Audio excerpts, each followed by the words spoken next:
Modeling Motion Using Parametric Equations in Sports by Sal Penza and Zach Sandoval.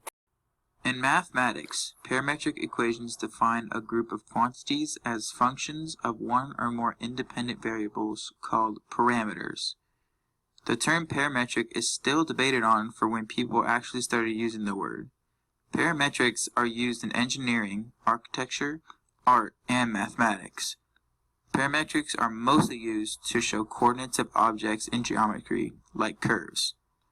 They can also be used to describe a larger variety of things like manifolds, dimensions, and algebraic varieties. Parametric equations are also used in kinematics, which deals with motion. An example would be trajectory. The trajectory of an item is shown by equations where time is the parameter. Most of the time, the parameter is labeled t, but they also can represent other physical quantities. However, these equations are not unique nor specific because multiple equations can display the same curve or sets of curves. For our sake, we are going to mainly focus on kinematics. In kinematics, objects pass through space and parametric curves, with each coordinate depending on an independent parameter. Used like this, the set of equations form a vector-valued function. Therefore, you are able to find the object's velocity as well as its acceleration. We chose this topic because we are both involved with sports and have been for a long time. We chose parametric equations because when you shoot a basketball or punt a football, they are important because they help you find the velocity, height, and the hang time. It's like when you kick a soccer ball, you need to know how fast the ball will get there and how high it needs to go in order for you to score the goal. This was interesting because when you really think about it, math is very important for you to be able to do well in sports. Modeling motion using parametric equations is under the branch of calculus. It is specifically used in sports to find how far a punt travels, as well as the initial velocity of the kick of a soccer ball, meaning how far a soccer ball travels vertically as well as horizontally. Example 1. A football is kicked with an initial velocity of 30 yards per second at an angle of 70 degrees to the horizontal. The ball hits the ground 6 seconds later. Find how far the ball has traveled horizontally. To begin with, you're going to start with a cosine equation which solves for horizontal velocities.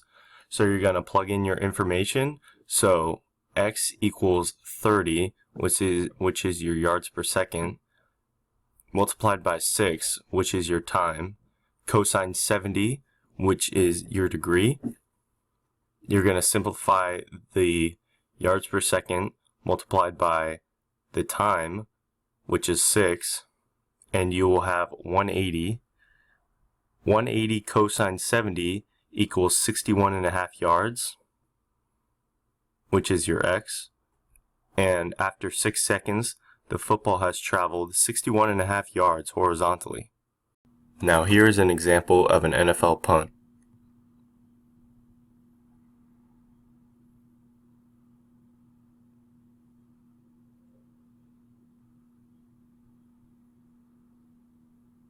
Example 2. A soccer ball is kicked with an initial velocity of 50 feet per second at an angle of 33 degrees with the horizontal. Find the initial horizontal velocity and the initial vertical velocity.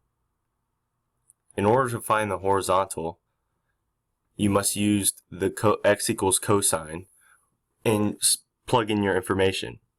In this case, x equals 50, which is the feet per second, cosine 33, which is the angle. And if you simplify this, it'll come out to 41.9. So the initial horizontal velocity is 41.9 feet per second. In order to find the vertical velocity, you must use the sine equation. Again, plugging in your information, 50 feet per second and the angle of 33 degrees. Y equals 50 sine 33. Simplified, that comes out to 27.3. The initial vertical velocity is 27.3 feet per second. Now here are some examples of some soccer kicks.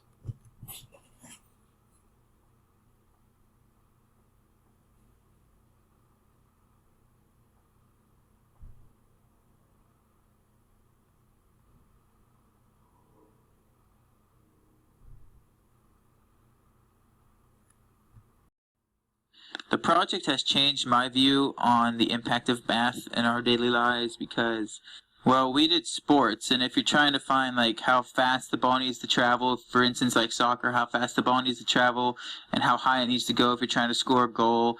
If you're punting a football, to see how high and the velocity on it to see how far you can actually kick it. Basically things like that. I never really thought about that stuff. Like, oh, you can use math to see how far this ball will go. So that was just kind of something that opened my eyes to.